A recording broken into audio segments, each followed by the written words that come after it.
Hello, my name is Sean Smith and welcome to another OmniEd brief.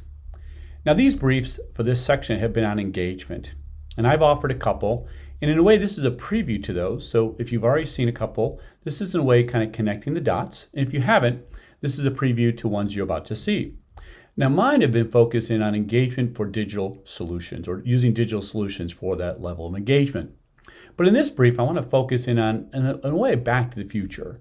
And what do I mean by that? Well, first of all, when we think of engagement, we need to go pre-COVID. Yes, there's a number of digital tools we can use that we've learned about since the pandemic, but there's a framework that's been around for years that really directs our engagement, that plans our designs our engagement.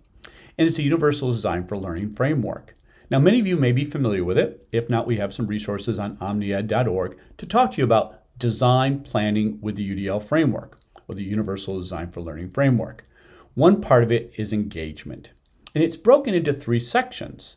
See, a lot of what we do initially is like with this image of a bicycle. We do a lot of the pedaling and the students are along for the ride. So we do a lot of the recruiting interest, and they of course then respond. But in online learning, we need to do much more proactive.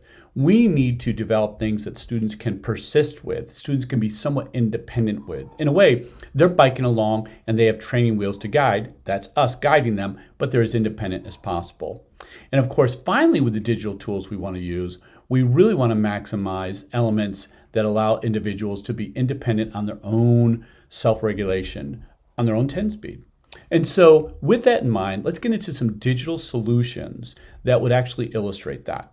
But before we go too far, I've got to remind you that the UDL framework, prior to the pandemic, it's been awesome since the pandemic, it's going to be with us after the pandemic, offers guidelines, checkpoints, tips, tricks, and ideas. I'm going to give you 10 in just a moment to really facilitate how we can plan and design with digital tools in the pandemic and beyond. So with that said, I got a little ahead of myself. Let's think of just top 10 rules for engagement. And by the way, this is hyperlinked. And let me go here real quick. This is hyperlinked, where they give you top 10 ideas, and this is right out of CAST, with ideas to go along with it. Okay, so here's our ideas to go right along with it. I know you can't read that. I'll have you look at that at your leisure. But what I want to focus in on here is the fact that there's 10 ideas. Number 1, create specific goals. All the way to number 5, incorporate authentic and relevant examples. And of course, you see 2, 3, and 4. Now, 6, 7, excuse me, it's going a little too fast. 6 through 10, everything from ensuring resources meet the demands of the student and the task to supported risk-taking. And again, down in our notes is a link to this resource to walk you through it.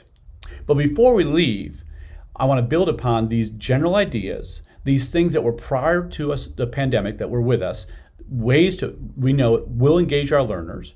And of course, now I want to get into some digital tools. So let's go along with that point on collaboration, which was number 7 on our list, 7 or 8. And that is, we can enhance student engagement through collaboration. Well, Sean, what does that look like?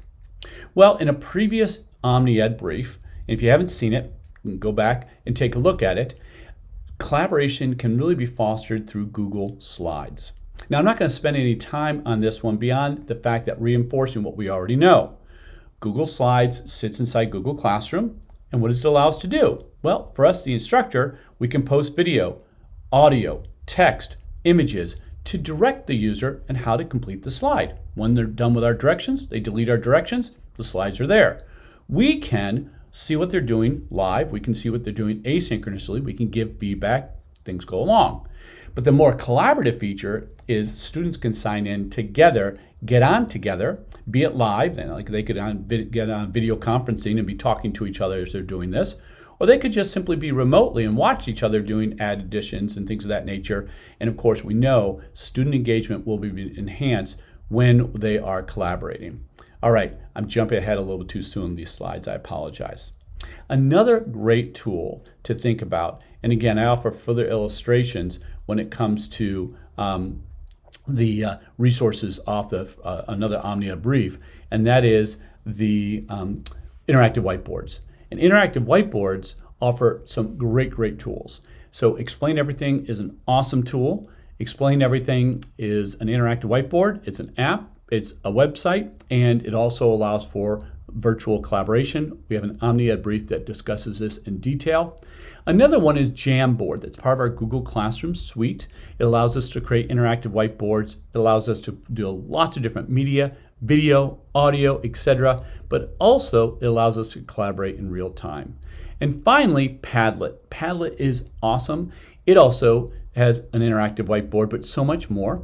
We can create a number of tools with Padlet, not only for virtual resources to share with our learners, but for that real time, students could get on live and interact as if they're there in the same room on the same board together, but of course at their own computers, be it socially distanced or remote, and that's all possible. Of course, we want to use video, and that's a whole nother conversation. We'll get back to that in a later session. So that's a brief. My name again is Sean Smith. I hope I've reinforced a few ABCs for engagement, got you thinking about some digital tools. Look in our notes section and also on omnied.org for additional descriptions of what I've mentioned and tips and tricks to go forward. Thanks so much, and come on back.